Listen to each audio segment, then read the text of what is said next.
Welcome back to Rolly Reacts, back again with another review here for the new Ahsoka show. And it aired last night. I wasn't able to catch it last night because I was working and I work overnights. And so by the time I got off work, I did watch it, but then I was exhausted. So I just knocked out, couldn't do a review. But watch it, both episodes again before work today. And definitely I enjoyed it much more the second watch around. Like I said, I've been anticipating this show. I set the bar all the way up here. And then when I finally watched it this morning, it was kind of like, I don't like the pacing. And I had like little nitpicks and stuff like that. But upon second view of it, I definitely like where the story's going. I like that they have an established story. And I love that, if you watched Clone Wars, if you watched especially Rebels, this is kind of picking up where you left off. We're looking for Grand Admiral Thrawn. We're looking for Ezra. And that's going to be the journey that they're setting up in these first two episodes. So definitely like that. Ahsoka's one of my favorite Star Wars characters. I love Rosario Dawson as an actress as well. And, I just love the way the show starts. Right off the bat, you get that opening crawl. It's not your typical Star Wars crawl where it's yellow lettering. Now it's red. And, it's not going off into space. It's just giving you some backlog as to what's going on with the character and what they're searching for. So, we get into the story. We find out that she's looking for a map to try and find Thrawn. Now that the Empire has fallen, he's the next big bad that they're setting up here. We got to find him before he comes and causes havoc. We get introduced to these cool new dark side users. I don't even know if they're Sith or what they are, but we know that they were Jedi before. It's a master and an apprentice. And we have Balin, which is the older guy with the white hair. The actor that plays him actually passed away this year. Shortly after Star Wars Celebration, and it was a tragedy, and as he seems like a character that I'm really liking so far. I love his demeanor, just his way of thinking. It doesn't seem like he's fully a dark side user. Maybe he's on the fence, does crave power, but he also has a moral compass, it seems like. And so I'm interested to see what happens with that character. Is he going to die at the end of this season? Because they really can't do much more with him, unfortunately. So, but I do like them. I like that they are helping the lady, what's her name? Morgan from Mandalorian, the one that fought Ahsoka. The only thing that it felt a little inconsistent is that now they're stating that she's a Night Sister. And, Night Sisters have all these mystical powers. They're like witches and... why didn't she use that when she was fighting Ahsoka in Mandalorian? I felt that was a little bit odd, but I do like that they're bringing that, Night Sister to the fold here. And I'm just so excited to see what powers she's going to be able to utilize when she possibly battles Ahsoka again. And you see how powerful she really is. The actress that plays her, she seems to be delivering that bad demeanor perfectly. So definitely excited about that.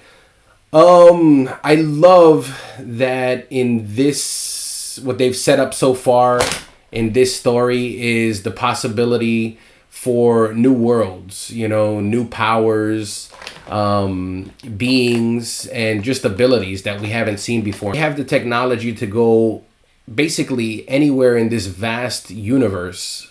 And why wouldn't there be more galaxies out there with people with different powers and different levels of power and stuff that we don't understand, So I just love that they're opening that up.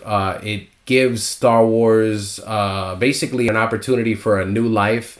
Storytellers to tell all types of different stories with this information that's been presented. So that stuff I loved. I love that they did that. And they're just setting up the story to go find Thrawn and avoid him from coming here. But if he's in a different place where there's different powers and he's learned those things, what is he gonna be like when he comes back? We're gonna get introduced to like magic or some even more powerful thing than the Force. It's just the possibilities are endless with that. So I'm that got me super hyped.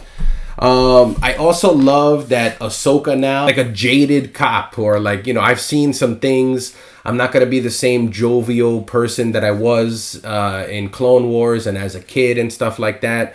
Obviously I've gone through stuff, man. And I'm not jokey anymore. I'm very serious because when I was younger, I made tons of mistakes, and I can't be making those mistakes now. Just not communicating or not, reaching out to somebody, walking away from things, how that ended up turning the grand scale of things, with Anakin turning to the dark side. Ahsoka probably has some guilt that, because she walked away, he felt like a failure.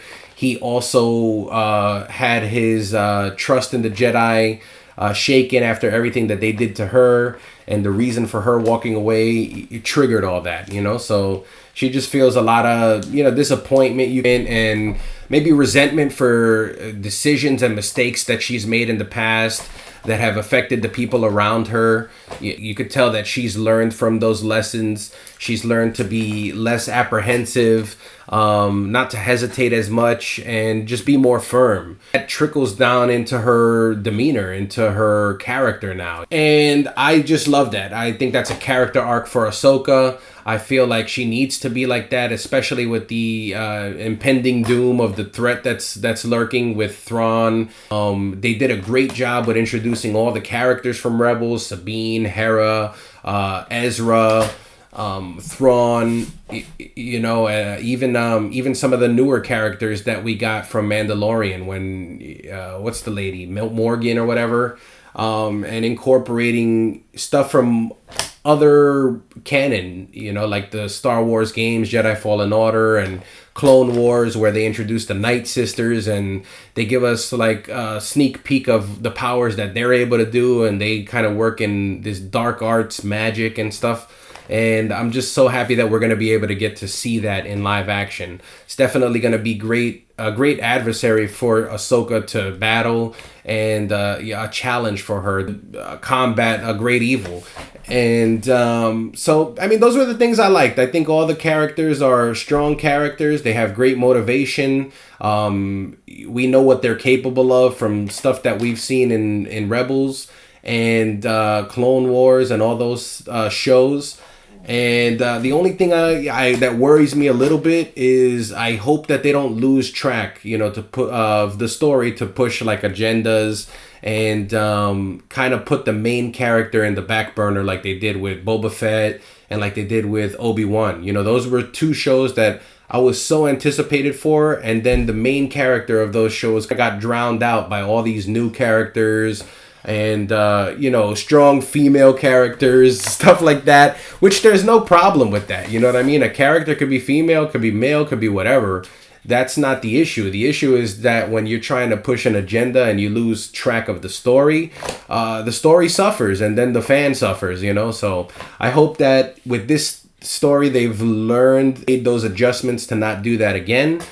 Sometimes certain characters maybe are willing to come back into the fold and reprise their roles, and then those opportunities are wasted because you had to check a box. So that's the only thing I'm worried about. But I mean, some of my gripes, they're little, they're not big. But like, Sabine getting stabbed and surviving it. I mean, come on, man.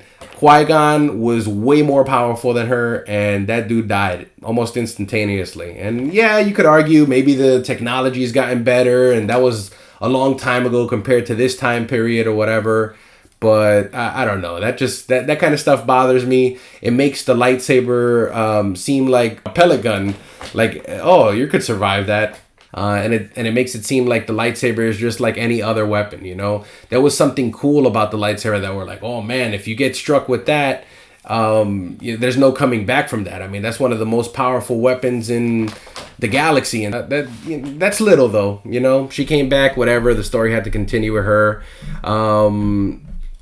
But it just comes off like Fast and the Furious. All those things that Dom is able to do with his Challenger, it's like they pull those same stops here, and it's like, oh come on, man, it's an eye roller is basically what it is. Just don't compromise the story. You know, this is a rich character. This is a character with a lot of history and is beloved by the fans. So I just hope that they could stick the landing, have another arc for her. You know, maybe she could gain back some of that hopefulness. She's a pessimist at this point. You know, she's no longer optimistic about things, and hopefully she could learn a great lesson and become super powerful and go on in the Star Wars universe for some time. They introduced a lot of great story elements that will open up a vast world for Star Wars. So I will say that as much as I love Star Wars, I mean it's my favorite franchise of all time.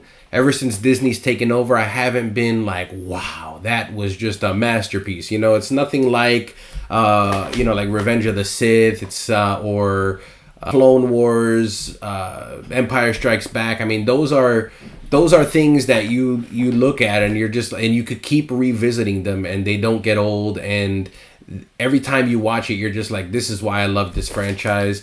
This is why I'm so obsessed with their merchandise and Star Wars lore, and why the expectation is always up here. And I haven't really gotten that with newer Star Wars things. And as much as I love Mandalorian, as much as I loved the fight with Anakin and Obi-Wan in the Kenobi show, there's nothing that has blown my socks off. And I just hope that this show, since it is one of my favorite characters, can do that. And that Star Wars gets put back on top. You know, for a long time now, Star Wars has kind of been in the back burner. Franchises like Marvel have completely taken over, even though they're on a downward, trend right now. But they've shown that magic, that Marvel that you would get. Like, you would walk out of those movies and just be like, oh my God, I can't wait to buy the Blu-ray, or oh my God, I can't wait to watch that again. I'm going to go to the movies 2-3 times and rewatch that because I just can't wait till it comes out on stream. So I just want Star Wars to have that again. I want it to be the top dog out there. I mean, it can be. There's so much rich history. There's so much rich lore and that they could explore. And I'm just hoping that this is the show that could bring it back to that.